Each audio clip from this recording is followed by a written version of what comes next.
Assalamualaikum warahmatullahi wabarakatuh. Selamat pagi. Selamat pagi. Selamat pagi. Pagi-pagi.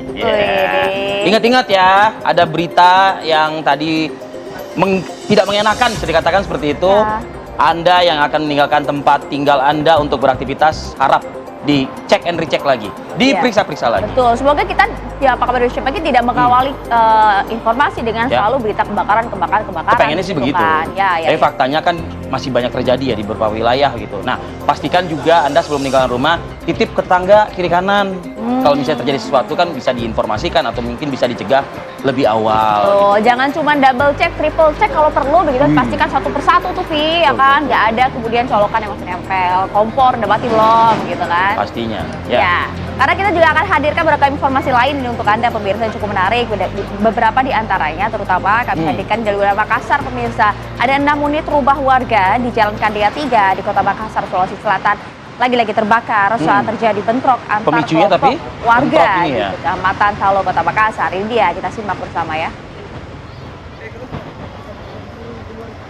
Jadi petugas pemadam kebakaran ini sebenarnya kesulitan Vi untuk memadamkan api karena memang bentrokan ini masih terus terjadi gitu kan. Jadi pemadam baru bisa masuk ke lokasi pada saat menjelang malam. Bentrok yang kemudian berimbas kepada kebakaran warga. Yang agak mirisnya kalau kita lihat di video ini, pada saat api sudah muncul, warga masih menyempatkan diri untuk terlibat bentrok gitu ya. Bukannya justru malah berpikir untuk segera berjibaku atau bahu-membahu memadamkan api begitu ya. Ini memang agak miris yang terjadi di Makassar ini, tapi Polrestabes Makassar dengan seluruh jajaran dan kendaraan taktis ini berhasil diturunkan ke lokasi untuk melerai bentrokan antar kelompok warga yang bertikai pemirsa. Jadi sebenarnya pemicu tawuran itu apa sih? Kok sampai kemudian begitu bergebu-gebu ada api yang berkobar membakar, menghanguskan rumah kok ya masih tetap bentrok gitu ya? Oke, kita beralih ke informasi lain. Pemirsa, ini polisi menggerebek pabrik uang palsu di Garut, Jawa Barat. Petugas mengamankan alat cetak uang serta uang palsu siap edar dengan jumlah yang cukup fantastis ya. 120 juta rupiah. Coba kita lihat nih proses penggerebekannya ini detik-detiknya nih. Jadi petugas berusaha kemudian masuk ke pabrik uang palsu di sebuah perumahan di Kecamatan Karangpawitan, Garut, Jawa Barat nih ya. Nggak kaleng-kaleng, jumlah uangnya juga cukup banyak yang kemudian disita. Ada 120 juta rupiah ditemukan dalam jumlah pecahan uang 100 ribuan pemirsa.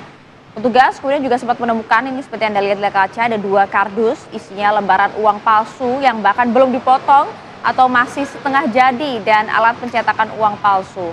Nah, penggerebekan ini kemudian juga mengungkap bahwa salah satu pelaku ini sempat berusaha kabur dengan memanjat atap rumah.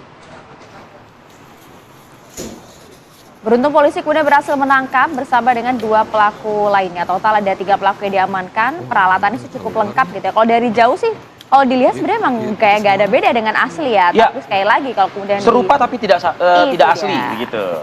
Dicek lebih lengkap gitu ya, menggunakan alat UV, terlihat bahwa ini memang palsu. Jadi hati-hati pemirsa, pastikan kembali uang yang Anda terima ya sebelum beredar. Ya, kalau misalnya 1 ikat itu berapa jumlahnya ya? 10 juta.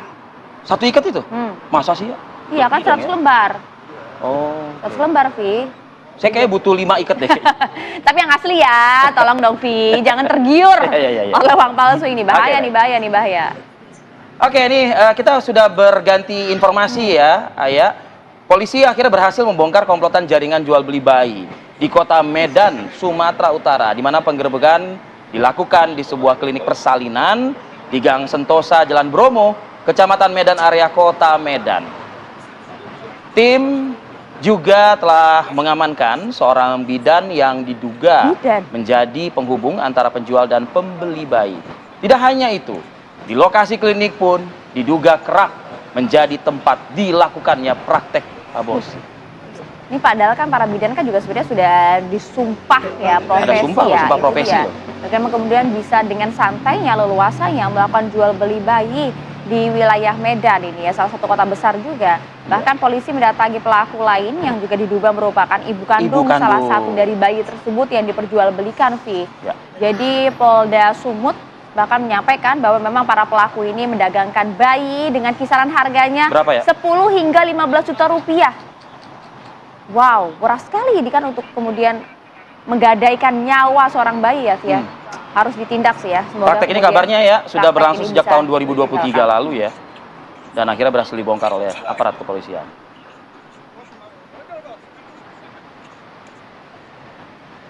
Informasi lain, pemirsa, ada sebuah mobil jenis minivan ludes terbakar saat melintas di Jalan Tugu Umar Karawaci, Kota Tangerang, Banten. Kalau kita lihat di gambar, ini kobaran api ya dengan cepat membesar dan membakar seluruh mobil. Beruntung pengemudi dan penumpang mobil cepat berhasil menyelamatkan diri. Petugas damkar yang sigap langsung berusaha memadamkan api di lokasi kejadian. Dari keterangan saksi mata, api pertama kali muncul dari bawah jok bagian tengah dan dengan cepatnya menyambar ke seluruh bagian mobil. Mobil terbakar saat hendak mengantar seorang wanita warga Parung Panjang, Kabupaten Bogor, yang hendak melahirkan di Rumah Sakit Tiara di Kota Tangerang. Beruntung ya nggak ada korban yang terjebak dalam kendaraan itu ya, Via. Dan Sedikit juga banget sih kalau misalnya saya lagi ke bengkel ngomong sama rumah montir, Mas, kenapa sih, apa sih menyebabkan mobil tuh banyak banget kok bisa kebakar dan lain sebagainya. Salah satunya ya yang paling utama banyak kejadian itu instalasi listrik di kendaraan yang mungkin asal. Nah itu, makanya ketika pasang aksesoris, biasanya kan suka ada sound system audio di mobil tuh yang suka ditambah-tambah. Nah pastikan mungkin memilih orang yang tepat untuk melakukan instalasinya. Biar gak salah-salan gitu ya. Karena mobil-mobil zaman gitu sekarang ini kan rata-rata udah canggih ya. Betul, sistemnya digital udah colok-colok kan. semua.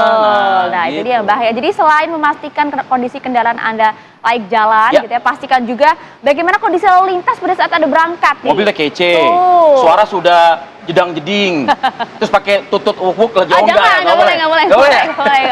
Langsung aja kita pantau bagaimana kondisi lalu lintas kali ini di Jakarta Timur. Biasanya cukup macet nih ya, apalagi di kawasan Matraman tuh. Sudah ada Bribtu Eklesia di sana. Silakan Bribtu Eklesia.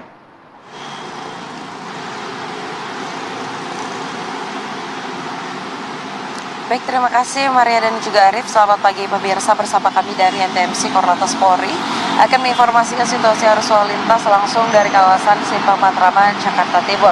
Dapat kita lihat bersama di jam berangkat perkantoran pada pagi hari ini, situasi arus lalu lintas tampak cukup ramai dari berbagai arahnya, yakni dari arah Jatinegara yang akan menuju ke arah Senen maupun Kampung Melayu tampak cukup ramai. Terjadi ketersedatan di kawasan ini jelang antrian traffic light yang berimbas hingga 500 meter ke belakang selepasnya kendaraan dapat melaju dengan kecepatan normal.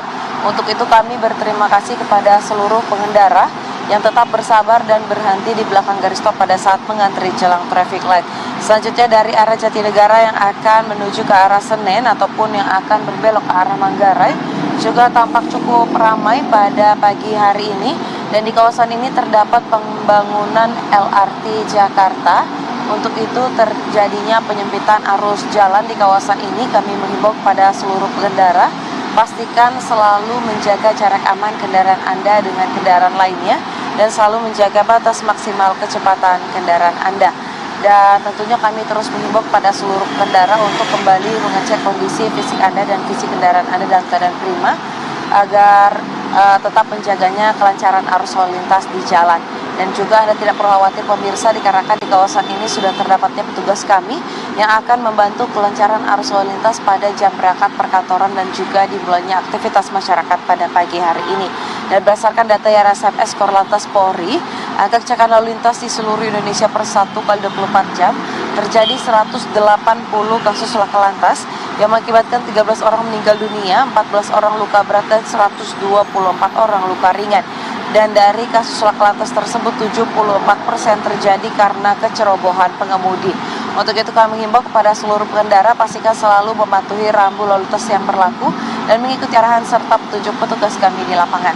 Bagi Anda pemirsa yang ingin mendapatkan informasi situasi arus lalu lintas selengkapnya, dapat menghubungi call center kami di 1500669 ataupun melalui SMS Center di 9119. Selamat beraktivitas, hati-hati di jalan dan salam presisi. Demikian Bribtu Eklesia melaporkan, kembali kepada Arif dan juga Maria. Silakan.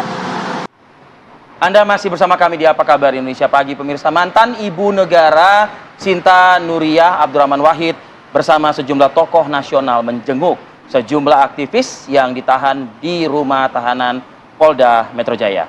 di mana para tokoh yang tergabung dalam gerakan Nurani Bangsa ini menyampaikan keprihatinannya atas penahanan para aktivis, dan Ibu Sinta Nuriyah Abdurrahman Wahid menilai para aktivis ini adalah generasi penerus bangsa yang hanya ingin menyampaikan aspirasi dan harus mendapat perlindungan.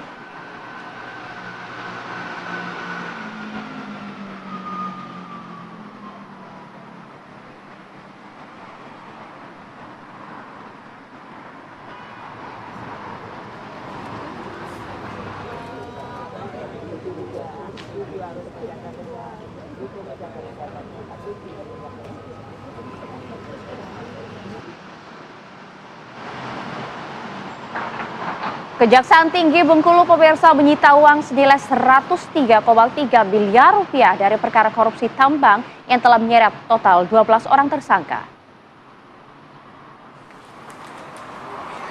Yang Anda lihat ini adalah tumpukan uang 103,3 miliar rupiah. Loh, itu manggul uang segitu banyak. Apa itu rasanya ya? Ini asli ya, bukan yang tadi ya? Bukan tadi ini, kalau ini uang asli yang sudah disita oleh penyidik Kejaksaan Tinggi Bengkulu dari kasus dugaan tindak pidana korupsi di sektor pertambangan batubara ya.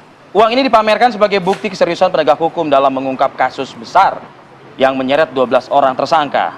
Di antaranya bos tambang, pejabat BUMN, hingga pejabat Kementerian SDM. Kejati Bengkulu juga masih terus mengembangkan penyelidikan untuk menelusuri pihak lain yang diduga terlibat dalam jaringan korupsi pertambangan ini. Ini sepertinya Kejati Bengkulu ini menjalankan arahan juga dari Jaksa Agung ya, yang menekankan kejati-kejati di beberapa wilayah, bahkan Kejari juga ya, itu harus berani untuk mengungkap praktek dugaan korupsi yang dilakukan oleh jajaran eksekutif di daerah satu maupun juga daerah tingkat. Nah itu dia, jangan kemudian hanya lapisan bawah saja Gitu. yang kemudian ditangkap-tangkapin gitu ya, karena kita ingin tahu juga siapa kemudian aktor intelektual dari kasus-kasus tersebut. Oke, kita lanjut ke informasi berikut. Tim kuasa hukum Nadiem Makarim resmi mengajukan permohonan pra-peradilan ke Pengadilan Negeri Jakarta Selatan. Permohonan tersebut diajukan untuk menggugat keabsahan penetapan status tersangka dan penahanan terhadap mantan Menteri Pendidikan dan Kebudayaan. Kuasa hukum Nadiem, Hana Pertiwi ini sempat menjelaskan bahwa objek gugatan mencakup dua hal, yaitu penetapan tersangka dan tindakan penahanan. Ia menilai bahwa penetapan tersangka terhadap kliennya tidak memenuhi syarat minimal 2 alat bukti permulaan yang cukup, salah satunya berupa audit kerugian negara dari BPK atau BPKP. Lebih lanjut, tim kuasa hukum berharap agar Nadiem segera dibebaskan, namun terkait itu pihaknya akan tetap mengikuti seluruh proses hukum yang berlaku.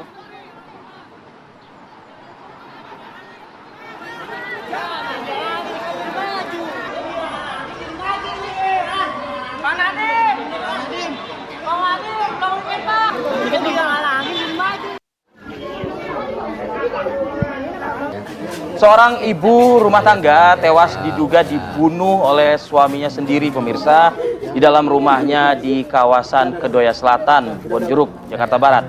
Korban ditemukan tewas dengan tanda luka jeratan tali pada bagian lehernya. Kondisi ini tentu membuat warga Jalan Puri Kembangan, Kedoya, Jakarta Selatan, maksud kami Kedoya Selatan, Kebonjeruk, Jakarta Barat digegerkan dengan tewasnya sang ibu rumah tangga di rumahnya sendiri. Korban bernama Mariah, 48 tahun, ditemukan tergeletak di lantai ruang tamu dengan luka jeratan tali di bagian leher. Pihak Polisian Polsek Kebonjeruk dan Satreskrim Polres Metro Jakarta Barat tiba di lokasi langsung melakukan olah TKP mengidentifikasi jenazah korban. Menurut keterangan salah satu tetangga korban, jasad korban ditemukan pertama kali oleh anak lelakinya yang baru saja pulang dari bekerja. Untuk saat ini, pelaku yang merupakan suami korban dikabarkan telah menyerahkan diri ke kantor polisi usai melakukan pembunuhan terhadap sang istri. Suami ini sebagai pelaku langsung mendatangi kantor polsek begitu ya. Betul, dugaan sementaranya karena sakit hati ya.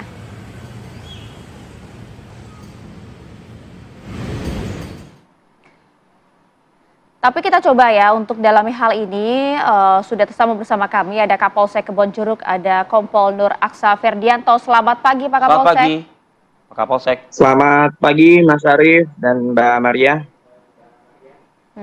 Pak Kapolsek, kan kalau kita dengarkan tadi informasinya bahwa pelaku ini kemudian usai melakukan aksinya langsung kemudian menyerahkan diri ke kantor polisi. Apa sih sebenarnya motif utama? Betulkah hanya sekadar sakit hati saja, Pak Polisi?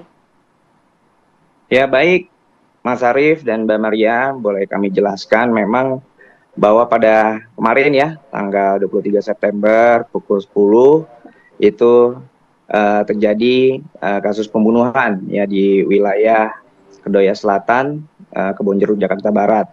Di mana untuk pelaku ini sendiri dengan inisial W berusia 53 tahun dan korbannya adalah S ya, inisial S, wanita 49 tahun, merupakan suami istri yang sah ya. Memang akhir-akhir ini hubungan rumah tangga pelaku dengan korban sering ada permasalahan ya. Jadi sering ada percekcokan terkait masalah, kalau boleh dibilang masalah ekonomi ya. Jadi menurut keterangan dari pelaku bahwa korban ini sering merasa menunjukkan sikap tidak puas dengan pelaku terkait dengan tidak bisa memenuhi kebutuhan dari hidup si korban ini. Kalau boleh tahu latar belakang dari pelaku suami gitu, bekerjakah dan apakah memang ada indikasi kabarnya ini perselingkuhan gitu? Ya, baik Mas Arief. Jadi untuk pelaku ini sendiri memang bekerja, namun saat ini bekerjanya tidak ini Mas Arief, istilahnya serabutan Mas Arief. Bekerja Serabutan. sebagai serabutan. Jadi mungkin tidak bisa memenuhi kebutuhan dari sang istri atau korban ini sendiri Mas Arief. Dan untuk dugaan lainnya masih kita dalamin Mas Arief, sampai sekarang masih kita lakukan pemeriksaan terhadap pelaku. Jadi dugaan awal memang masih terlibat seringnya percekcokan ya antara si pelaku dengan si korban ini. Tapi sebenarnya memang adakah rekam jejak kriminal mungkin dari sang suami, Pak, si pelaku ini? Setidaknya mungkin dari KDRT lah. Dari gitu hasil ya? pemeriksaan tidak pernah ada ya. Jadi si pelaku ini memang menyebutkan sudah emosi karena sering sering ribut ya dengan korban ini, Mbak Maria. Oke, KDRT pun juga tidak ada? Dari hasil pemeriksaan pertama ini tidak ditemukan KDRT sebelumnya. Memang sering ributnya ribut secara ini aja, cekcok mulut. Oke, Pak Kapolsek, izinkan saya juga mengkonfirmasi beberapa hal yang beredar di pemberitaan juga, Pak Kapolsek. Pemicu terakhirnya kabarnya sang istri ini baru saja pulang dari tempat hiburan lah, sebut seperti itu gitu. Nah, benarkah demikian dan ini kabarnya yang menjadi pemicu dari Pertengkaran itu ya? pertengkaran yang berujung kepada kematian sang istri atau korban? Ya baik, jadi dari hasil pemeriksaan terhadap pelaku itu tidak betul ya bahwa si sang korban ini baru pulang dari tempat hiburan. Jadi justru sang korban ini meminta pergi ya, meminta mau pulang kampung lagi ke Kendal, Jawa Tengah, ke tempat orang tuanya. Namun pelaku tidak mengizinkan atau melarang. Nah, jadi di situ terjadi percekcokan, kemudian pelaku emosi sehingga langsung pada saat itu mengambil tali yang ada di tasnya untuk menjerat ke leher korban, seperti itu Mas Arief. Ya, ini tali berupa apa ya? Artinya tali di dalam tas apakah memang sudah disiapkan dan sudah direncanakan atau seketika gitu pada saat itu saja? Jadi seketika Mas Arief. Jadi talinya itu tali tas lempang Mas Arief. Jadi si pelaku ini kan memang pagi harinya pamit untuk pergi ya, bilang bekerja seperti biasa seperti itu. Kemudian tiba-tiba ditelepon oleh korban bahwa korban ingin meminta pergi atau pulang ke kampung halamannya. Kemudian si pelaku langsung pulang kembali ke rumahnya dan kemudian terlibat percekcokan di situ. Nah, kemudian ketika lagi cekcok, si pelaku langsung mengambil tasnya, kemudian menjerat tali di tasnya itu ke leher korban. Oke, untuk pasal terakhir Pak yang diajukan kepada tersangka ini?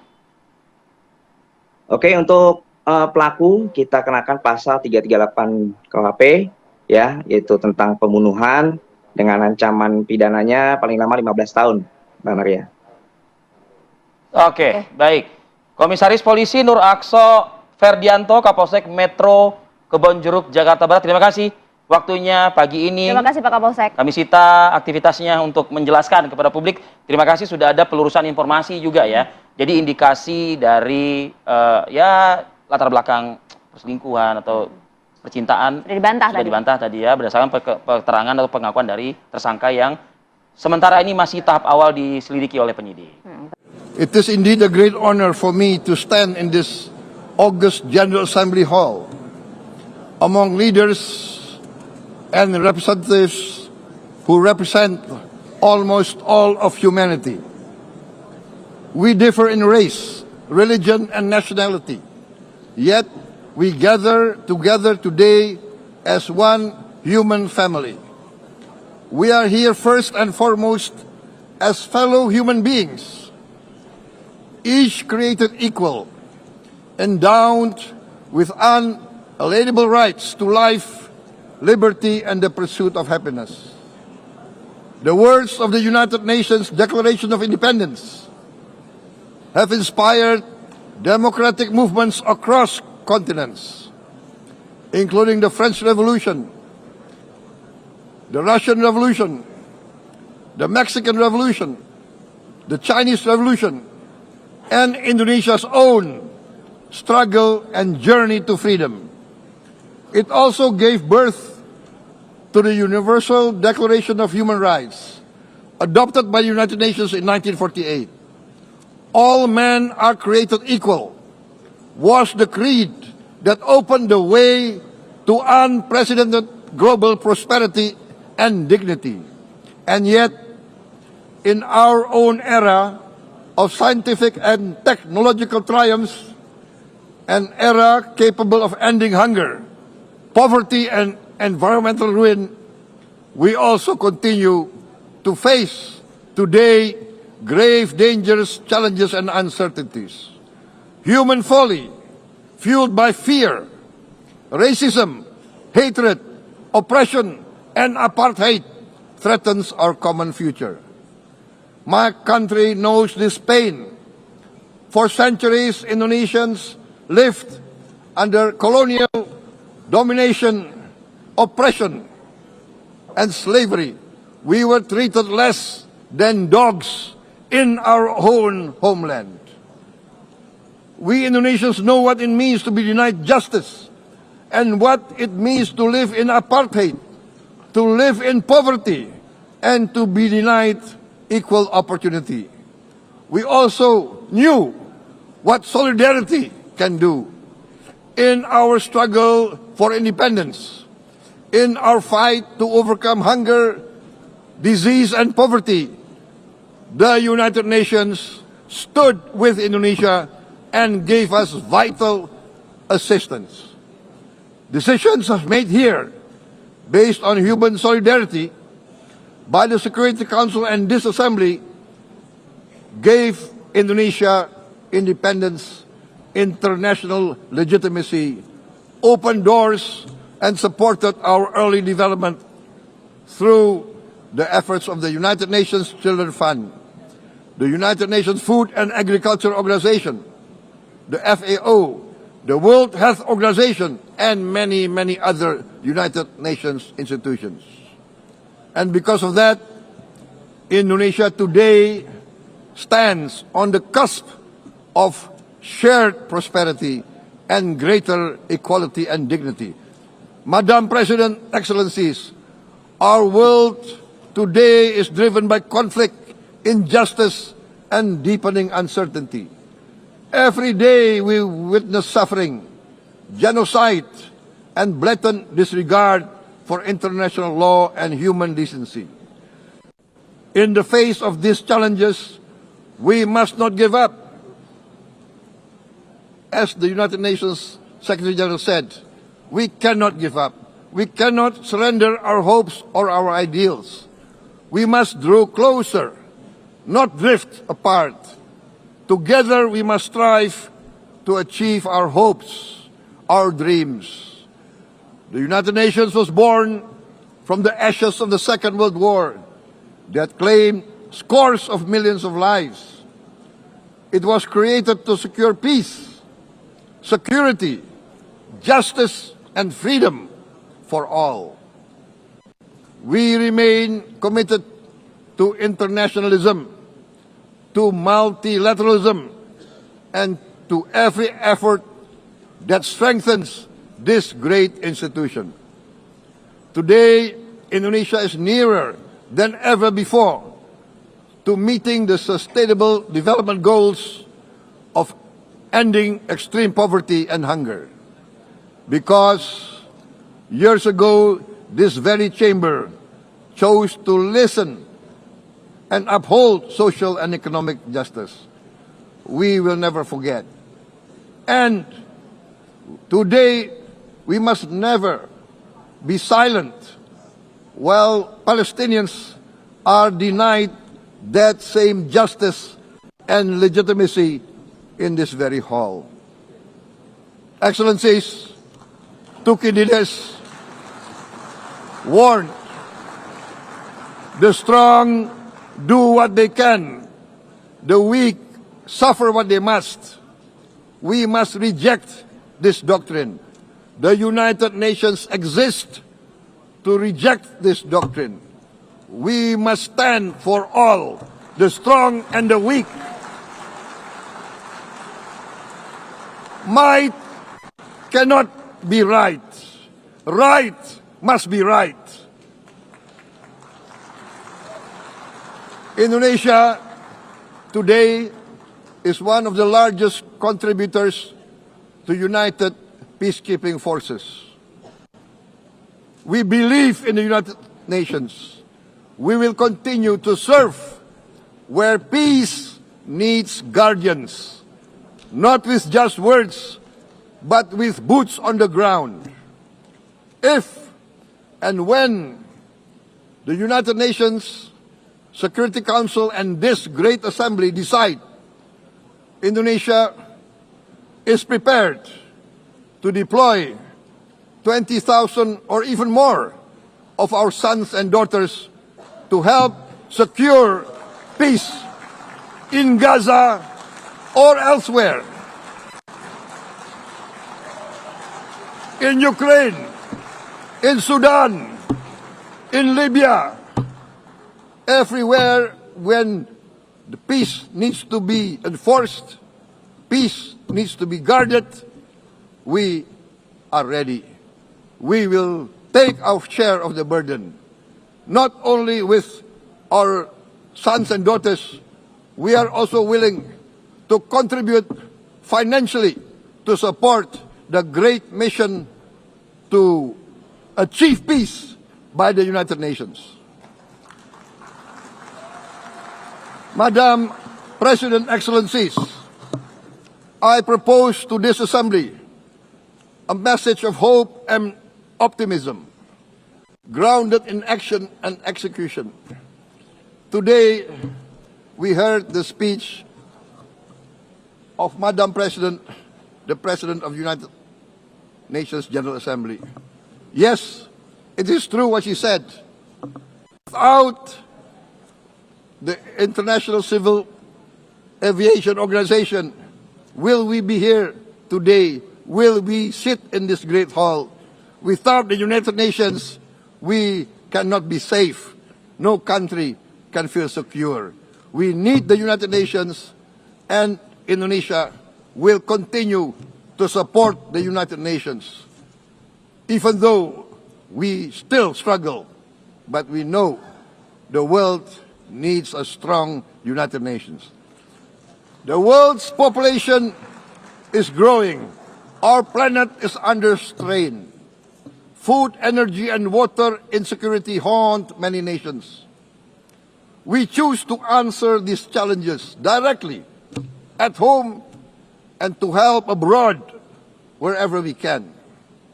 This year, Indonesia recorded the highest rice production and grain reserves in our history. We are now self-sufficient in rice, and we are starting now to export rice to other nations in need, including providing rice for Palestine. We are building resilient food supply chains, strengthening farmer productivity, investing in climate-smart agriculture to ensure food security for our children and for the children of the world. We are confident in a few years' time, Indonesia will be the granary of the world. As the world's largest island state, we testify before you that we are already experiencing the direct consequences of climate change, particularly the threat of rising sea levels. The sea level on the north coast of our capital city is increasing by 5 centimeters every year. Can you imagine in 10 years? Can you imagine in 20 years? For this, we are forced to build a giant seawall, 480 kilometers in length. It will take us maybe 20 years, but we have no choice. We have to start now. Therefore, we choose to confront climate change not by slogans, but by immediate steps. We are committed to meeting our 2015 Paris Agreement obligations. We aim to achieve net zero emission by 2060, and we are very confident we can achieve net zero emission much earlier. We aim to reforest more than 12 million hectares of degraded forest, to reduce forest degradation, to empower local communities with quality green jobs for the future. Indonesia is shifting decisively from fossil fuel-based development towards renewable-based development.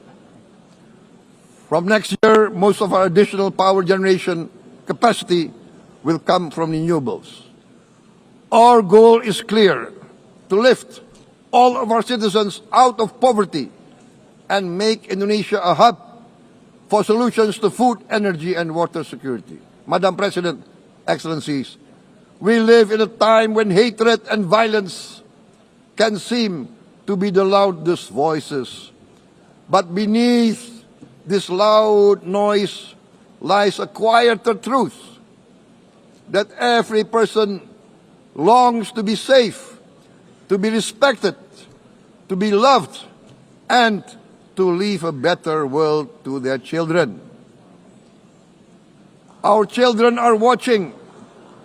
They are learning leadership not from textbook, but from our choices. Today, still, a catastrophic situation in Gaza is unfolding before our eyes. At this very moment, the innocent are crying for help, are crying to be saved. Who will save them?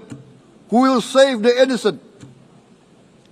Who will save the old and women? Millions are facing danger at this very moment. As we sit here, they are facing trauma. They are facing irreparable damage to their bodies. They are dying of starvation. Can we remain silent? Will there be no answer to their screams? Will we teach them that the human family can rise to the challenge? Madam President,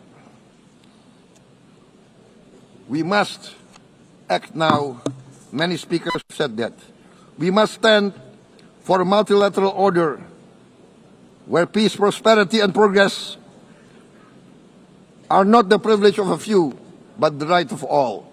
With a strong United Nations, we can build a world where the weak do not suffer what they must, but live the justice that they deserve. Let us continue humanity's great journey of ideals, the selfless aspirations that created the United Nations. Let us use science to uplift, not use science to destroy. Let rising nations help others to lift themselves. I am convinced that the leaders of the great world civilizations of the West, of the East, of the North, of the South, leaders of America, Europe, of India, China, the Islamic world, the whole world, I am convinced they will rise to their role demanded by history. We are all hopeful that the leaders of the world will show great statesmanship, great wisdom, restraint, humility, overcome hate, overcome suspicion. Madam President, distinguished delegates, we are greatly heartened by the events of the last few days, where significant leading countries of the world have chosen to side with history, to choose the right side of history, the path of the moral high ground, the path of rectitude, the path of justice, the path of humanity, to shun hatred, to overcome suspicion, and to avoid the use of violence. The use of violence will beget violence. No one country can bully the whole community of the human family.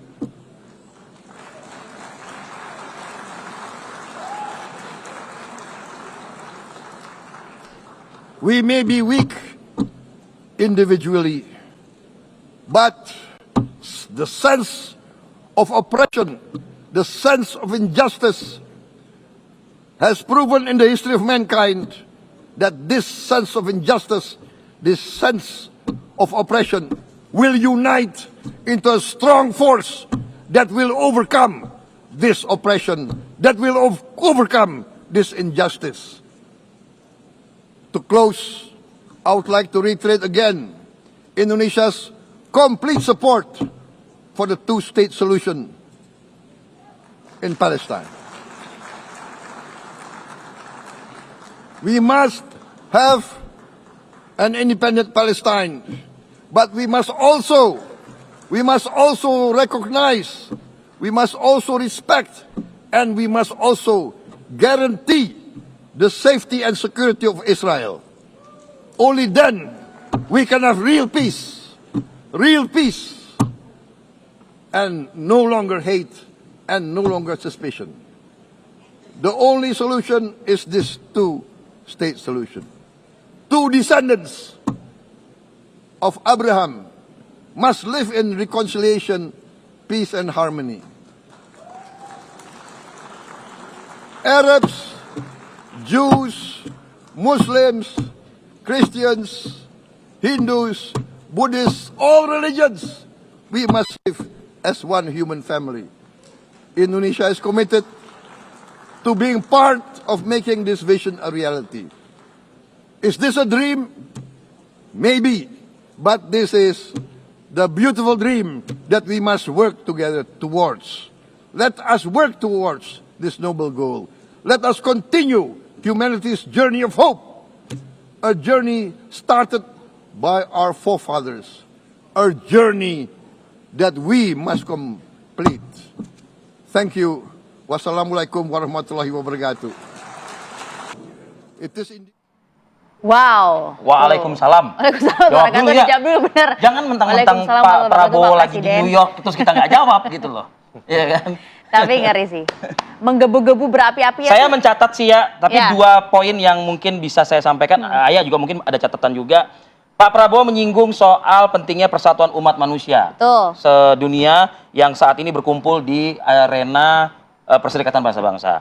Lalu juga Pak Prabowo juga menekankan artinya hidup dalam ketidakadilan dan Indonesia yang dipimpin oleh Pak Prabowo ini sudah banyak pengalaman terkait Mengalami dengan itu ini. betul. Dan juga dengan gaya tangannya menunjuk, bahkan juga sempat itu gebrakan meja atau apa tuh? Karena nggak ada kopi di meja. Nggak ada kopi hambalang soalnya ya. Dan juga bagaimana itu kan kalau kita lihat dari sebelumnya pidato Trump kemudian ke pidato Pak Prabowo kan itu Ya, kan urutan Trump nomor kedua, dua, urutan ketiga. ya.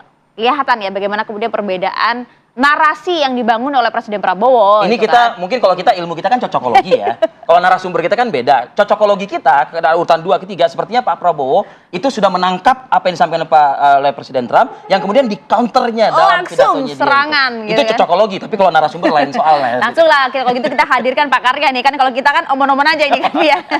Sudah hadir bersama dengan kami ada Mas Agung Nurwijoyo nih pengamat hubungan internasional dari UI. Assalamualaikum selamat pagi. Assalamualaikum, selamat pagi, Mas Agung. Ini hadir pula nih. Mas Ahmad Khairul Umam. Long time no see. Long Pagi, time no see. Mbak Maria, pagi, Mas Selamat Arief. datang, Welcome back. Mas. Welcome back. Direktur Thank you. Program Magister HI Universitas Paramadina. Selamat datang kembali, Mas Umam. Terima kasih, Mbak ya. Kita coba akan bahas ya bagaimana kemudian pidato menggelegar dari Presiden Prabowo di sidang Majelis Umum PBB. Tapi saat lagi, usai jeda kami kembali untuk Anda. Siapa gue ya? Ini udah mulai on air, Vi. Yuk, Ya, coba ya, ya. kita. Opini aja sih. Nah, coba kalau ininya kan kalau kita mau nomor langsung aja lah ini ya kan sudah ada para pengamat kita. Mas Umam, Ya, terima baik. kasih sudah hadir kembali dan kami ingin melihat gitu ya pandangan Anda Mas Umam secara politik luar negeri begitu ya dalam beberapa negara total kan ada ratusan negara yang kemudian juga sudah memberikan apa ya Solusi untuk statementnya Palestina, ya. ya solusi untuk Palestina dalam hal kemerdekaan dan juga melihat pidato dari Trump yang kemudian juga langsung dikonter oleh Presiden Prabowo seperti apa Mas? Bentar dulu, beneran nggak dikonter oleh Pak Prabowo itu dalam Kan ada beberapa pernyataan itu ya. Ya, kalau dari sisi timeline, memang cukup menarik posisi dari Presiden Prabowo memberikan statement pasca Presiden Trump yang mengambil waktu 3 kali lipat, 45 menit hampir 1 jam. Tetapi apakah kemudian itu betul-betul kemudian ada penyesuaian mungkin dari tim dari Kementerian Luar Negeri untuk memperkaya ya, terutama penebalan-penebalan di materi dalam waktu rentang waktu yang singkat tuh kan? Bisa jadi, karena bagaimanapun juga respon itu kemudian bisa disampaikan, terutama terkait dengan positioning PBB sebagai rumah multilateralisme Iya. yang memang dipertanyakan Trump secara terbuka, dibully secara terbuka, Iya, bahkan tetapi serangan kemudian agresif. disanjung luar biasa oleh Presiden Prabowo. Tetapi di dalam konteks ini memang ini menjadi sebuah momentum yang sangat bersejarah, karena bagaimanapun juga situasinya berubah sangat cepat. Kalau misal kita kembali setback di 7 Oktober 2023, itu menjadi momentum yang sangat efektif ya bagi Israel untuk mengkonsolidasikan basis kekuatan dukungan internasional. Itu kan waktu juga berkali-kali disampaikan Trump. berkali-kali. Tetapi seiring dengan hadirnya Trump yang melakukan langkah-langkah yang kontroversial, termasuk juga terhadap aliansi terdekat, traditional alliance mereka, maka terjadi pergeseran yang sangat signifikan. Kalau misal kita hitung, hampir semua kekuatan-kekuatan yang sangat dekat dengan Amerika berbalik 180 derajat. Eropa secara general, Ya. kemudian Kanada, Iya. tetangganya, Australia Iya. sebagai yang selama ini dianggap sebagai Australia, the Inggris. beauty sheriff Inggris. of the United States in Persemakmuran the itu ya. Pacific region, Jepang, dan juga negara-negara terutama Inggris, karena Inggris adalah aktor Awal paling ya. fundamental Terutama yang Inggris, meletakkan yes. garis itu sejak Perang Dunia ke-1. Nah, maka situasi ini menjadi sangat berubah.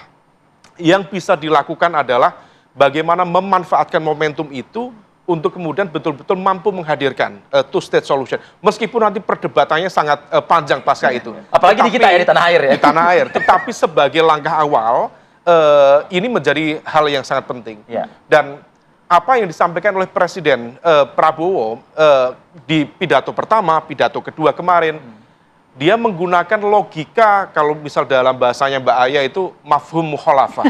Jadi logika terbalik.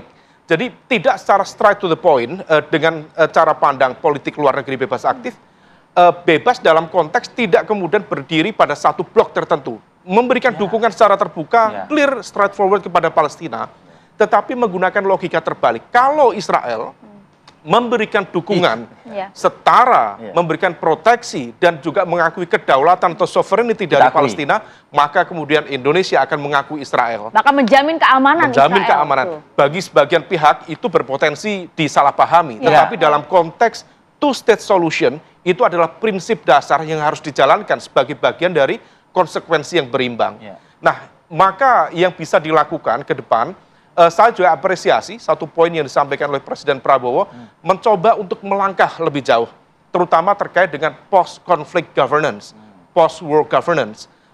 Ketika bicara rencana misalnya ya, atau kesiapan Indonesia untuk mengirimkan pasukan perdamaian 20.000 20.000 angka yang cukup signifikan, setidaknya kemudian bisa menjaga basis kekuatan koalisi yang ini lebih dari 2/3 masyarakat dunia menunjukkan dukungan kepada eksistensi Palestina di situ.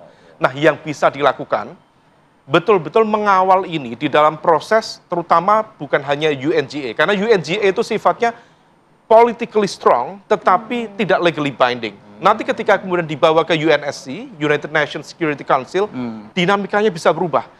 Kalau kita cermati per saat ini, yang dari 5 pemegang veto, itu mulai dari Inggris, Prancis, Rusia, China, semuanya menunjukkan dukungan terhadap Palestina. Tetapi Amerika dengan kepemimpinan Trump, yang seringkali kemudian kita lihat sebagai pemimpin semacam erratic leader, unpredictable.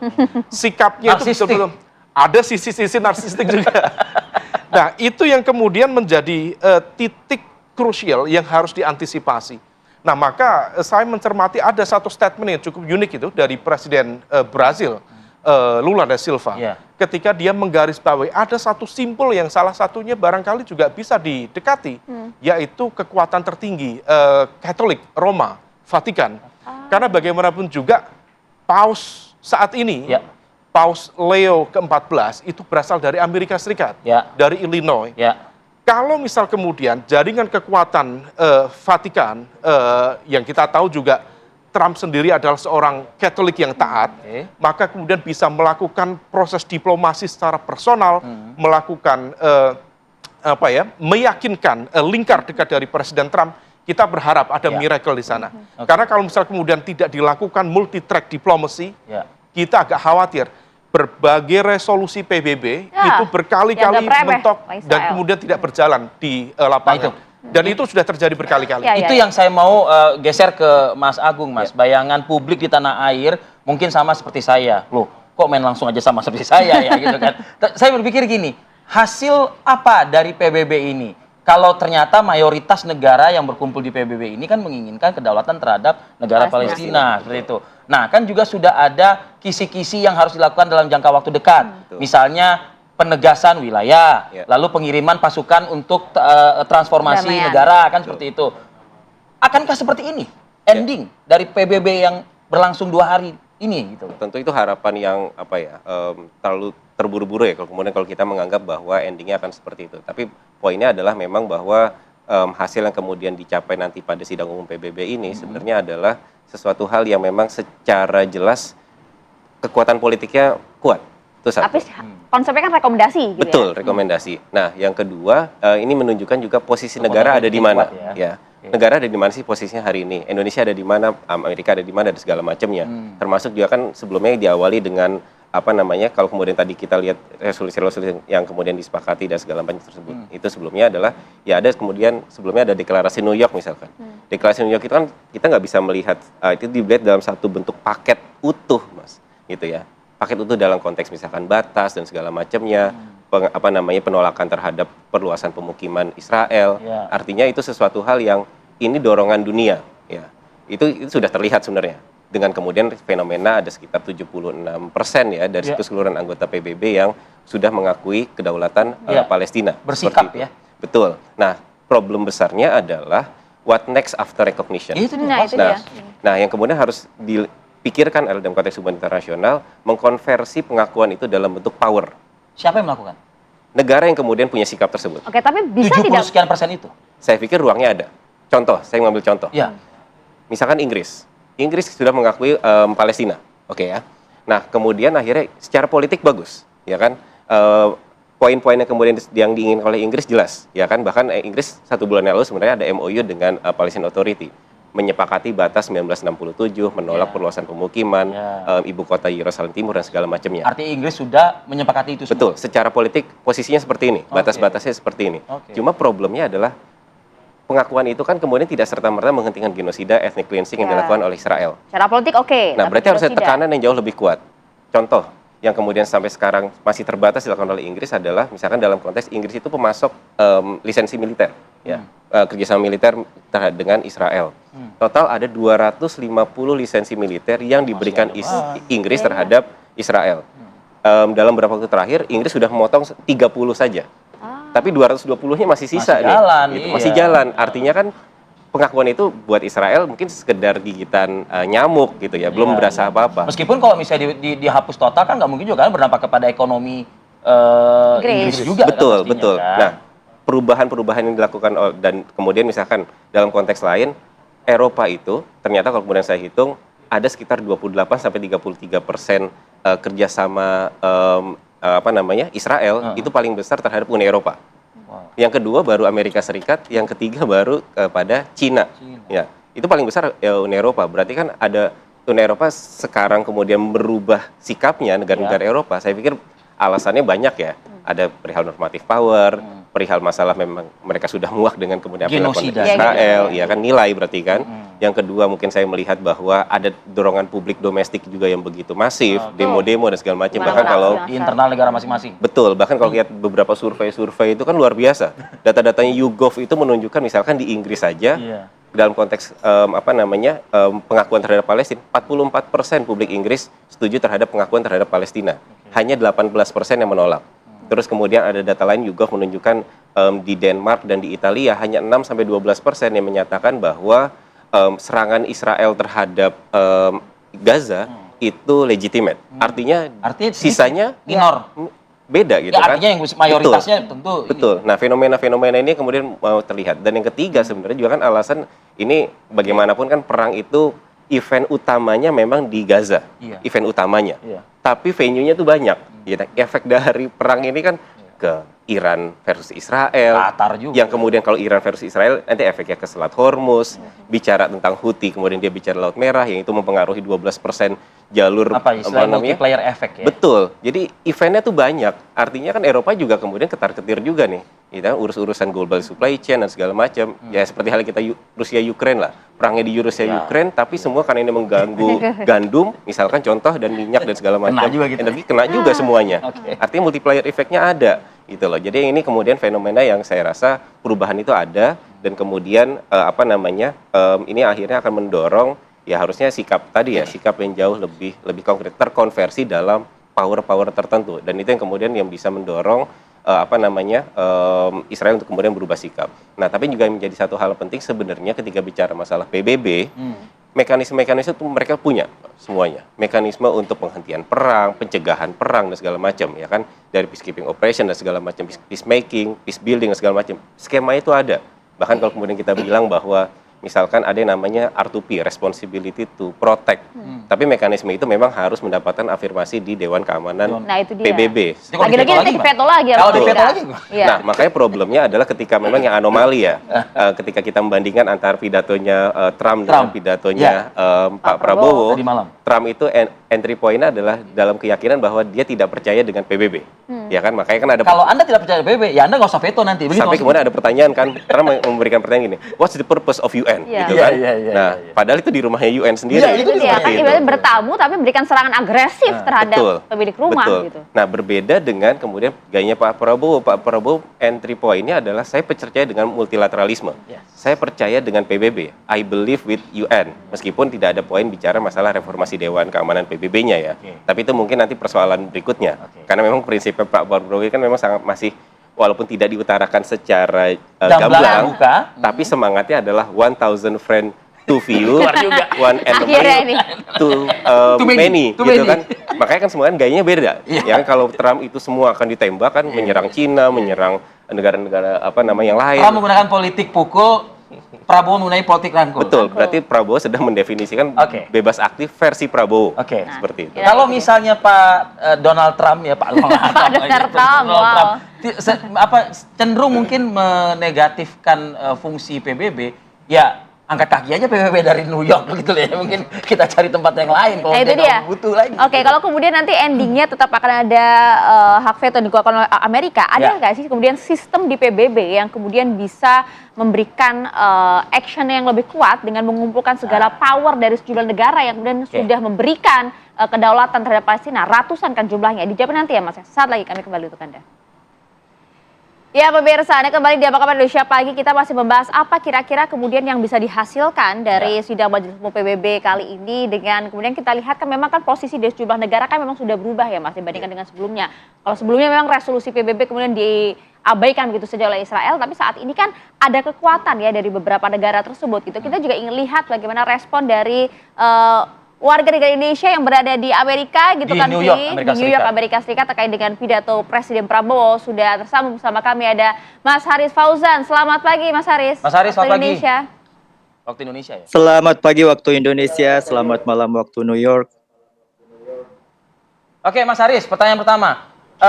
Berapa nilai yang bisa Anda berikan dari pidato Presiden Prabowo Subianto yang durasinya luar biasa 19,11 detik. 19 menit 11 detik. Kalau saya bisa kasih nilai mungkin 9,9 karena kesempurnaan hanya milik Allah, ya kan? Karena kesempurnaan Tapi hanya ini milik Tuhan, menarik. hanya milik Allah ya gitu. Ya, poin-poin menarik yang kemudian Anda lihat dari pidato Presiden yang menggebu-gebu itu apa Mas Haris? Ya ini menarik sekali sih. Pertama kita juga harus lihat fakta bahwa Pak Prabowo, Presiden Republik Indonesia Pak Prabowo Subianto merupakan presiden pertama setelah lebih dari 10 tahun Presiden Republik Indonesia tidak mengadres langsung ya ke sidang umum PBB ya. Jadi terakhir kalau nggak salah, koreksi kalau saya salah, itu tahun 2014. Tahun 2014 ya Pak SBY waktu itu datang. Nah kali Pak ini SBY. Pak Prabowo kembali, ya Pak SBY kali ini Pak Prabowo kembali kayak datang langsung mengadres kepada seluruh pemimpin negara-negara di dunia. Dan kalau kita lihat nih, biasanya kalau saya alumni komunikasi kebetulan, biasanya kalau kita menilai sebuah pidato ada 3 komponen penting yang kita nilai kan. Yang pertama itu adalah konten atau matter, yang kedua manner, yang ketiga method. Untuk matter, tadi para pakar udah bahas habis-habisan, bukan ranah saya lagi kali ya untuk ngebahas mengenai isi dan impact daripada isi pidato itu sendiri, biar pakarnya aja. Tapi saya akan ngebahas sedikit mengenai manner, pembawaan.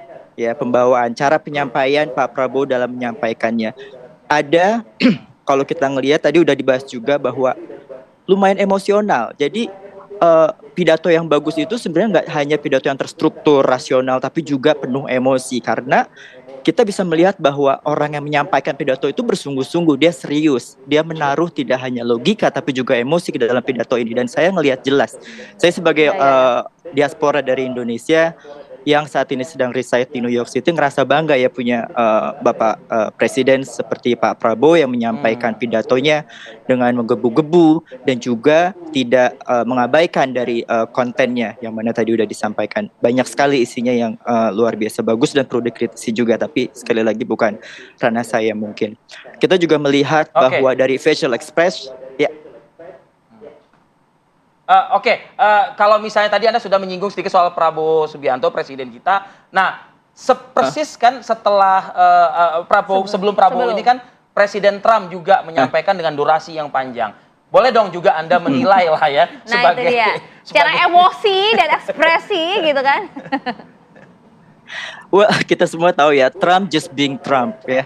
Kayak Trump dimanapun akan tetap jadi Trump. Dia nggak peduli lagi ada di mana kan. Jadi, dan ini menarik yang tadi juga sudah sedikit dibahas ya. Jadi seolah-olah ini kayak kita lagi ada di kompetisi debat setelah speaker A dari kubu afirmatif datang speaker B dari kubu negatif atau oposisi. Jadi dialektika yang terjadi di sidang umum PBB kali ini sangat menarik buat saya. Trump yang menggebu-gebu, eksplisit, tanpa struktur, tapi juga bisa dipahami poinnya. Itu yang menjadi ciri khas Trump. Jadi dia tidak peduli bagaimana mendeliver speech yang terstruktur, yang baik dan benar. Dia tidak peduli itu, tapi orang-orang akan pay attention ke dia 110%. Jadi emang dia memiliki harisma tersendiri, terlepas kita suka atau tidak suka terhadap Trump ya. Tapi dia memang seorang orator yang unik juga, ya. Beda dengan presiden-presiden sebelumnya dan somehow memorable. Terlepas dari kita ingat memori yang Atau mana enggak nih, gitu ya? yang lucunya atau yang bagusnya atau Mas yang Haris, ya seperti itu. Yes. ya Mas Haris, kalau kemudian melihat respon dari warga Amerika Serikat sendiri sebenarnya seperti apa Mas terkait dengan statement yang diberikan oleh Trump ya? Kita tahu juga di Amerika kan juga banyak kemudian aksi-aksi yang dilakukan Ya. terkait dengan Palestina, Mas Haris. Ya. Oke. Ya, di kota New York sendiri semenjak tanggal 18 kemarin sudah mulai ramai ya demo-demo di kota-kota di Midtown, di sekitar Midtown, terutama terfokus di east side of Midtown. Dan umumnya mereka fokus pada ya genocide, isu-isu genocide Palestina, kemerdekaan Palestina, anti penjajahan terhadap Israel, seragam. Mungkin ada 1 atau 2 demo terkait dengan kebebasan di Iran gitu, kebebasan warga negara Iran untuk berekspresi. Tapi itu tidak masif. Yang masif adalah mengenai Palestina dan juga Israel. Dan ini bukan dari para imigran ya, sebagian besar malah justru dari warga lokal itu sendiri yang hadir. Kalau kita lihat multiras, banyak juga ras lokal ya, dalam arti putih, hitam, Asia, semua jadi satu. Agaknya kita semua di level grassroots sudah sepakat bahwa yang salah adalah A dan yang benar adalah B, jika kita tahu apa itu A dan B tentunya. Jadi kita semua sudah sepakat di situ. Satu-satunya yang masih belum bisa mendengarkan adalah tentunya pemerintahan kita sendiri di sini, Nah, itu pemerintahan dia, itu US kan itu berbeda sendiri. tuh ya Mas ya. Respon masyarakat bagaimana tuh? Ya, kalau respon masyarakat itu sangat mendukung Palestina tentunya ya, mendukung Palestina, menentang genocide, ya menentang genocide, mendukung Palestina, mendukung kemerdekaan. Ada juga seperti meresonate apa yang dibilang Pak Prabowo juga, yang two state solutions. Intinya adalah pertama prioritas hentikan genocidal Didengar juga actions ternyata Pak Prabowo yang dilakukan di sana oleh ya. Israel. Oke. Baik. Oke, Mas Haris, saya ke Mas Umam nih. Berarti masyarakat di Amerika juga mendengar juga loh pernyataannya Pak Prabowo Iya. begitu ya. Nih kalau bisa ya udah tukar aja mungkin untuk naturalisasi. Naturalisasi. Mas Umam, silakan Mas Umam. Ya, yang terpenting dari proses ini, memang UNGA kemudian barangkali tidak menghadirkan sebuah keputusan yang memang betul-betul mengikat. Nah, itu keinginan Tetapi kita yang semua, terpenting, gitu. ya, tetapi yang terpenting yang bisa dilakukan oleh masyarakat dunia dalam proses yang waktu dekat ini, pertama yaitu terkait dengan urgency ceasefire. Itu harus disepakati semuanya. Yang kedua, membuka akses bantuan kemanusiaan. Karena kalau misalnya kemudian akses itu ditutup, kita masih lihat ya, di hampir semua pemberitaan kelaparan di mana-mana, anak-anak dan sebagainya. Maka statement yang disampaikan oleh Presiden Prabowo dengan ini ada 2 pendekatan. Di satu sisi menggunakan pendekatan liberal, liberalisme dalam tradisi HI itu termasuk juga menggunakan sisi-sisi humanitarian. Nah, maka narasi tentang kemanusiaan itu menjadi sangat universal. Dan itu menegaskan bahwa sebenarnya apa yang dilakukan Israel ya memang betul-betul melanggar hukum humaniter internasional yang diatur di Konvensi Geneva. Dan di saat yang sama ada poin terakhir ketika semalam beliau menutup statementnya menggunakan pendekatan agak konstruktivis. Biasanya tidak dipakai logika itu, tetapi dipakai untuk wake up call kepada anak cucu Ibrahim agar bersatu dalam damai, dalam stabilitas keamanan yang sama. Islam, Yahudi, Christianity dan lain sebagainya. Dimention kok sama Pak. Ya. Dimention oleh Pak Prabowo, dan itu sebuah wake up call yang sangat baik. Artinya menempatkan, memang ini bukan lagi soal antara Islam dan Yahudi, tetapi di dalam konteks persatuan, humanity itu menjadi hal yang sangat penting. Nah, yang kemudian bisa dilakukan memang tidak mudah. Kalau misal kemudian ini kan berhadapan lagi-lagi buffernya itu kan Amerika Serikat. Kalau misal kemudian memang itu harus kemudian dihadapkan pada kekuatan veto lagi-lagi veto di UNSC ya, Security Council, maka kita perlu meyakinkan supaya negara-negara yang lain yang lebih dari 2/3 tadi itu mampu menghadirkan alternatif langkah. Memang tidak mudah lagi-lagi. Karena memang UN ini sistemnya kan nggak ada Mas ya? Selain sistemnya ada, tetapi kan kemudian ada mekanisme veto, dan ini adalah legacy dari Perang Dunia Kedua yang kemudian menghadirkan pola multilateralisme yang tidak egaliter. Egaliter itu menjadi sebuah kewajiban. Harusnya itu semuanya sama, semuanya setara. Tetapi sistem ini sifatnya memang feodal. Pasca Perang Dunia Kedua itu ada kekuatan yang bisa memveto, ada kekuatan yang sifatnya ordinary. Nah, oleh karena itu ini menjadi wake up call sekali lagi. Reformasi PBB penting dilakukan, meskipun juga tidak mudah, dan Amerika bisa membuli dalam tanda kutip PBB, karena Amerika sendiri juga memiliki kontribusi yang sangat besar terhadap hal teknis pendanaan PBB, praktis 22-28%. Itu yang mendanai adalah Amerika Serikat. Nah, maka sense of belonging dalam tanda kutip Amerika terhadap PBB itu kemudian menjadi kekuatan di atas angin. Pantes ya, Trump kayak percaya diri banget ngomong. Sangat dari percaya diri gesturnya aja sekali. di podium seperti Nyindirnya itu. itu ya kan Mas percaya Agung. diri sekali. Mas Agung, ada nggak sih way out gitu ya kalau kemudian nanti berujung dengan itu ya, berujung dengan hak veto, ada tidak sih reformasi PBB itu untuk mengembalikan kredibilitas lagi kan? Sebenarnya ide-ide perihal masalah reformasi PBB khusus Dewan Keamanan itu bukan ide yang baru juga sebenarnya Mbak Mas. Tapi sebenarnya bahkan kalau kemudian kita berkaca ke dalam konteks sejarah ya, dalam pidatonya Pak Soekarno bahkan tahun 60-61 itu kan, to build a world anew itu yang sangat menggelegar juga seperti hal Pak Prabowo yang kemudian lakukan. Itu juga sudah bicara tentang reformasi Dewan Keamanan PBB. Di tahun 60 ya udah betul, karena memang digaungkan lah gitu. Di era di mana kemudian ada pertarungan besar antara Amerika Serikat versus Soviet, lalu muncul kekuatan lain yang mendobrak kekuatan itu, kekuatan dunia ketiga dengan inisiator Indonesia, salah satunya bicara tentang KAA 1955, bicara tentang GNB segala macam itu. Tapi kalau perpolitikan saat ini? Nah, dalam konteks itu sebenarnya akhirnya nanti kita akan melihat bahwa kita harus meyakini dunia ini tidak berada dalam ruang yang sifatnya vakum. Dan kita juga berkaca dari sejarah. Kita pernah ada isu terkait dengan apartheid Afrika Selatan. Apartheid Afrika Selatan itu bagaimana dunia internasional itu bersatu untuk memberikan sanksi, embargo, pemutusan diplomatik. Jadi langkah-langkah itu juga kemudian dilakukan. Artinya kan berkelindan. Oke, sekarang kita melihat bahwa ada permasalahan di PBB perihal semuanya mengalami kebuntuan. Pak Prabowo saya pikir juga meyakini bahwa ada kebuntuan di Dewan Keamanan PBB. Tapi dalam hati Pak Prabowo masih meyakini bahwa multilateralisme itu menjadi itu yang disampaikan kan masih sesuatu hal yang penting. Dan itu juga kayaknya dimiliki juga oleh beberapa negara besar lagi ya. Betul, karena kemudian sangat logis ketika Pak Prabowo mengawali pidatonya dengan bahasa solidaritas. Gitu kan. Artinya ini semangat kita bersama loh, gitu loh, bahasa mudahnya seperti itu. Nah, dalam konteks tadi kenapa saya mengambil contohnya perihal masalah Afrika Selatan seperti itu.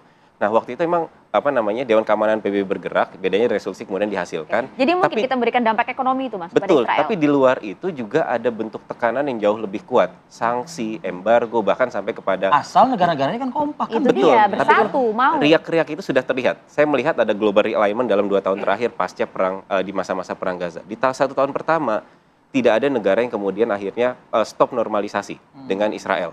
Itu tahun-tahun pertama. Dan tahun kedua penambahan secara masif pengakuan terhadap Palestina. Persepsi masyarakat global juga berubah. Tidak hanya persepsi negara yang tadi kalau kemudian kita bicara fenomena di Amerika Serikat ya, tadi Mas Haris cerita bagaimana fenomena di Amerika Serikat realize seperti itu. Di datanya juga menunjukkan hal yang serupa. Sentimen terhadap Israelnya justru naik gitu. Ya kan, unfavor terhadap Israel itu naik, sentimen simpati terhadap Palestinanya naik. Bahkan yang menarik di negara yang menganggap yang namanya Hamas itu sebagai kelompok teror, anak-anak mudanya di surveinya Brookings itu justru naik, simpati mereka terhadap kelompok Hamas. Padahal Israel dan Amerika tuh menggaungkan Hamas teroris. Betul, itu di rumahnya. Tapi lagi-lagi nggak dilihat sama Trump. Betul, tapi kan ini fenomena yang kemudian muncul, ya kan? Makanya saya menggunakan bahasa tadi ada global alignment yang kemudian muncul seperti itu. Nah, akhirnya ini yang kemudian bahkan sampai sekarang ada isu, tapi ada gerakan global, misalkan global sumut flotilla itu kan. Nah, jadi ada fenomena-fenomena yang akhirnya orang melihat bahwa ketika ada kebuntuan di sana, kita harus mencari way out yang lain, gitu. Yang kemudian harus bersatu didorong. untuk kemudian memberikan aksi dampak serius gitu ke Israel, salah satunya embargo ekonomi tadi ya. Betul. Oke, baik. Ini panjang memang kalau kita mau menganalisa ini begitu, tapi waktu juga lah yang menjadi akhir kebersamaan kita pagi ini di dialog mengenai pidato Presiden Prabowo Subianto di Perserikatan Bangsa-Bangsa. Mas Umam, terima kasih Mas Umam. Terima kasih Mas Arief, nanti makasih Mbak ya. mengundang Anda dan juga Mas Agung, terima kasih juga. Terima kasih Mas Agung untuk waktu bersama Mas Haris kami Fauzan, terima kasih ya Mas sudah berpartisipasi juga dalam komentarnya di forum terima kami kasih Apa Kabar banyak Indonesia Pagi. Mas Haris waktunya. Sukses untuk Anda Mas. Dunia pendidikan kampus kembali digegerkan dengan kegiatan perpeloncoan oleh senior pada mahasiswa baru. Kali ini terjadi di Fakultas Pertanian Universitas Sriwijaya Ogan Ilir, Sumatera Selatan. Mahasiswa dihukum untuk mencium kening temannya sendiri. Ya, jadi seperti Anda lihat di layar kaca, ini viral di sosial media. Dan ketika kita minta konfirmasi kepada pihak universitas, memang membenarkan kejadian yang berlangsung ini. Namun membantah ya kegiatan tersebut merupakan perpeloncoan atau ospek pada mahasiswa baru, melebihi ini adalah kegiatan semacam apa, ekstrakurikuler kah seperti itu gitu ya. Nah, pihak kampus juga sudah membentuk tim investigasi dengan melibatkan satgas khusus untuk mencari fakta atas viralnya video yang kita lihat ini. Dan Nah, coba. pagi ini kita ingin konfirmasi langsung kepada pihak dari Universitas Sriwijaya. Sudah bergabung melalui Zoom ada Profesor Dr. Al Fitri, Sekretaris Universitas Sriwijaya. Selamat pagi, Prof. Selamat pagi, Prof. Assalamualaikum, Prof. Assalamualaikum. Waalaikumsalam, selamat pagi rekan-rekan. Baik, Ya. Prof. Terima kasih atas waktunya di setengah kesibukan Anda, Prof. Prof, bisa Anda jelaskan, Prof, ini Ya. kegiatan yang dilegitimasi oleh kampus atau kegiatan tambahan di luar kampus, Prof? Ya, peristiwa ini adalah semacam kebiasaan ya di tingkat prodi, yaitu prodi teknologi pertanian, untuk memilih ketua kelas ya. Nah, di dalam rangka memilih ketua kelas ya, mereka diajak oleh para senior untuk melakukan pemilihan sekalian bersih-bersih kampus. Nah, pada kegiatan ini berkumpullah para mahasiswa baru ya tahun 2025 untuk kelas Indralaya, dan mereka dikumpulkan. Kemudian ada pembina kemahasiswaan yang hadir. Namun setelah akhir acara muncullah kejadian ini. Memang di luar dugaan, para senior ini memerintahkan para mahasiswa baru untuk melakukan tindakan yang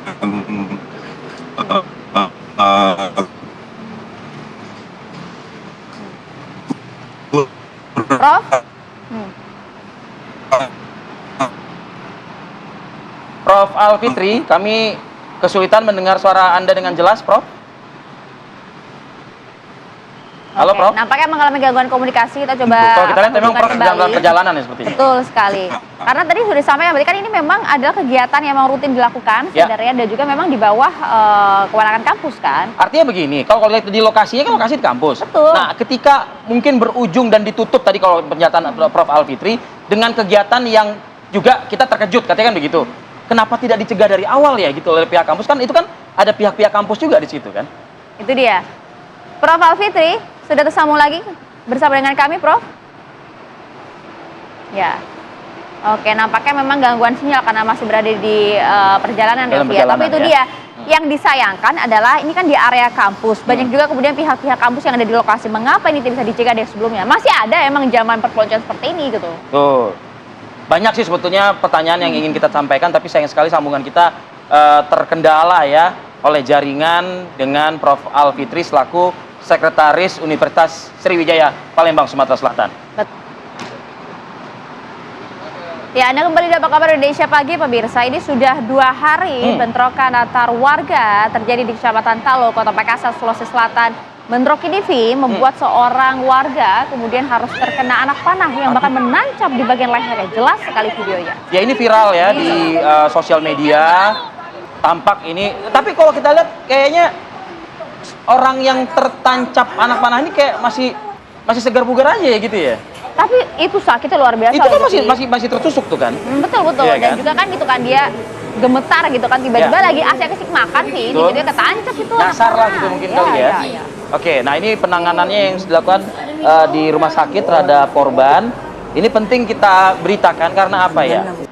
Kalau kita berpikir konflik, bukan hanya musuh atau lawan yang mungkin menjadi sasaran, tapi masyarakat yang Tidak bersalah gitu. tidak bersalah, yang sedang juga mungkin beraktivitas pun bisa menjadi sasaran. Karena itu, sekali lagi nih, stop yang namanya bentrokan, konflik, pertikaian, dan lain sebagainya ya. Itu Nggak ada dia. gunanya. Betul, jadi nggak hanya merugikan masyarakat kita, bahkan orang yang mungkin bukan warga tersebut bisa dikena dampaknya nih. Aduh, cobalah kita positif ya. Iya, lagi enak makan bakso tiba-tiba ketancep kan nggak enak ya. Waduh gawatnya ada yang viral-viral lagi Vi kalau kita lihat nih ya kan. Ada video aksi kekerasan yang kemudian menimpa karyawan public figure dari Zaskia Diameka yang tengah membonceng anaknya. CCTV-nya jelas nih ada penganiayaan yang kemudian dibagikan oleh Zaskia Diameka di akun sosial medianya. Jadi dalam video terlihat karyawan Zaskia yang bernama Faisal tampak membonceng anak Zaskia ya untuk diantar ke sekolah. Dianiaya oleh pengendara motor lainnya berwarna pink yang sedang berlawanan arah gitu. Nah, Faisal ini menuturkan pelaku mengaku oknum anggota. Anggota apa? Macam-macam tuh anggota tuh, ya kan? Nah, udah jelas nih. Jadi tidak terima di Lagi-lagi klakson. nggak terima di klakson sih. Nah, untuk mengingatkan tidak melawan arah. Korban dipukuli bahkan hingga terjatuh dan dianiaya oleh pelaku.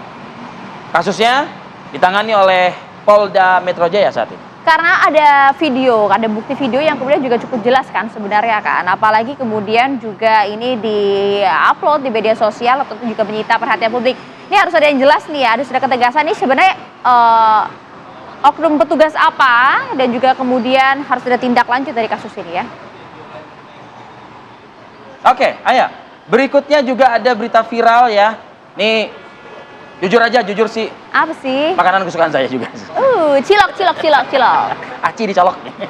Seorang bocah perempuan yang berdagang cilok di kawasan Koja, Jakarta Utara, terseduh menangis karena dagangan dan uang hasil jualannya raib dibawa kabur penipu. Hei penipu! Hei, Anda ya. Berani sama anak kecil.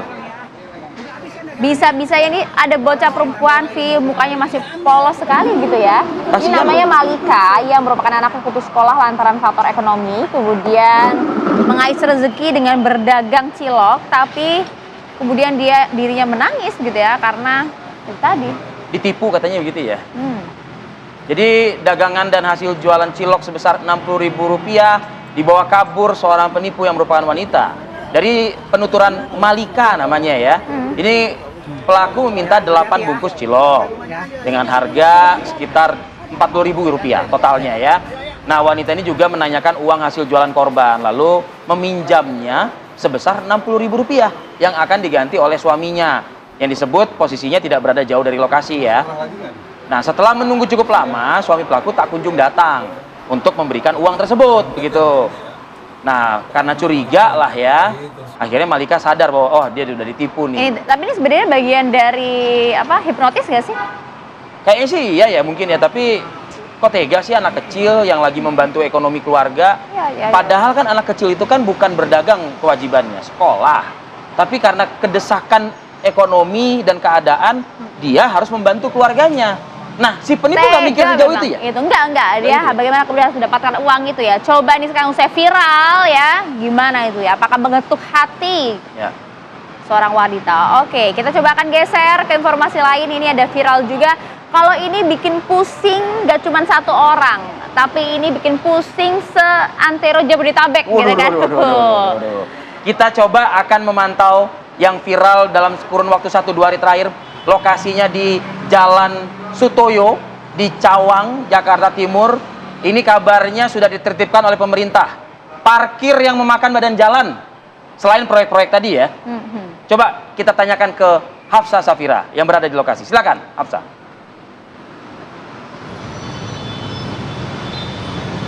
Ya, selamat pagi Rivi dan juga Maria. Terkait kemacetan yang memang akhir-akhir ini berada di sekitaran Cawang, begitu salah satunya tadi di Jalan Sutoyo yang mana memang ada parkir liar. Namun selain daripada itu juga yang juga parah ini berada di titik saya mengabarkan saat ini, yaitu di Jalan DI Panjaitan. Jika Anda tahu begitu bahwa Jalan DI Panjaitan ini memang merupakan jalur yang padat akan kendaraan dikarenakan banyaknya volume kendaraan tinggi yang melintas menuju ke arah Kalimalang dan juga Jatinegara. Namun memang keadaan makin memperparah Rivi dan juga Maria dikarenakan adanya penyempitan jalur yang diakibatkan oleh galian PAM. Dan memang jika tadi kami sudah menelusuri dari sekitaran DI Panjaitan, ini setidaknya ada 6 titik galian yang berada di sebelah kanan ruas jalan. Artinya galian tersebut berada di ruas jalan Transjakarta sehingga membuat bus Transjakarta yang melintas ini harus keluar dari jalurnya, yakni bercampur begitu dengan kendaraan roda 2 maupun roda 4. Dan memang juga dari bus Transjakarta sendiri sudah mengeluarkan statement untuk meminta maaf atas keterlambatan armada begitu untuk sampai ke tujuan, khususnya pada koridor 10 dan juga 4K yang melewati Jalan DI Panjaitan. Dan jika bisa kami sampaikan Rivi dan juga pemirsa bahwa memang galian tersebut ini ditujukan untuk adanya peluasan air begitu, saluran air yang mana sebetulnya ini bermanfaat, namun memang untuk pengerjaannya harus memerlukan waktu sehingga kemacetan ini akan terus bergulir. Diketahui bahwa adapun galian ini nantinya akan selesai perkiraan pada Desember 2025 dan setelah itu juga nantinya pada proyek ini memang memakan waktu dan untuk pagi hari ini tidak adanya kegiatan begitu, mengingat bahwa proyek ini dilakukan pada malam hari sekitar pukul 22.00 waktu Indonesia Barat. Tadi juga kami memantau Rivi dan juga pemirsa bahwa di sejumlah titik galian ini adanya eskavator yang juga terparkir begitu, jadi memang keadaan ruas jalan di DI Panjaitan ini bisa dibilang sangat ruwet begitu ya, dikarenakan banyaknya kendaraan, kemudian juga adanya 6 titik galian dan eskavator yang masih terparkir di titik kegalian serta adanya bus Transjakarta yang melintas ke jalur reguler begitu, mengingat bahwa galian memang memakan jalur bus Transjakarta. Dan bisa kami sampaikan juga Rivi dan juga pemirsa bahwa di sini juga sudah ada anggota kepolisian dari pagi tadi dan juga dinas perhubungan yang mengatur lalu lintas yang memang sedikit menguraikan kemacetan begitu, dan dihimbau bahwa masyarakat harus berhati-hati untuk melewat jalan DI Panjaitan ataupun melalui jalan alternatif lainnya untuk menghindari kemacetan. Demikian, kembali ke studio. Oke, itu digambarkan jam-jam ini 8:30 jam-jam macet tadi sih ya di belakang. Tadi kan di belakangnya Hafsah tuh, lihat tuh ya kan. Tuh, padat memang karena itu lagi galian. Tapi kan karena Prabowo Anung gitu ya, Gubernur Jakarta kan mempercepat proses pembangunan hingga akhir Oktober. Jadi mohon maaf bila mana ada proyek-proyek juga gitu ya. Tapi nggak hanya proyek ternyata. Usaha dagang bisnis juga ada tuh. Parkir liar ya kan, para pedagang kafe-kafe juga. Saya sih yang berpikir gini ya buat semuanya nih. Kalau misalnya kita dalam kondisi macet tersebut, ada hal-hal emergensi seperti misalnya ibu hamil yang akan melahirkan gitu loh. Nah itu dia, ini kan juga pernah sempat ada kasus tuh ya dengan kondisi fasilitas infrastruktur di suatu daerah yang kurang, yang minim. Betul, harus ditandu tuh kan, sampai ke rumah sakit ternyata bayinya nggak selamat. Jadi sebenarnya ada nggak sih ya kemudian proses persalinan di jalan itu ada resiko-resiko tertentu nggak? Ya, dan mungkin juga trik-triknya seperti apa gitu ya. Simak Hidup Sehat sesaat lagi usai kami menutup kebersamaan kita pagi ini di Apa Kabar Indonesia Pagi. Saya Arif Fadil. Saya Maria Segaf, kita berdua pamit. Terima kasih. Assalamualaikum, sampai jumpa.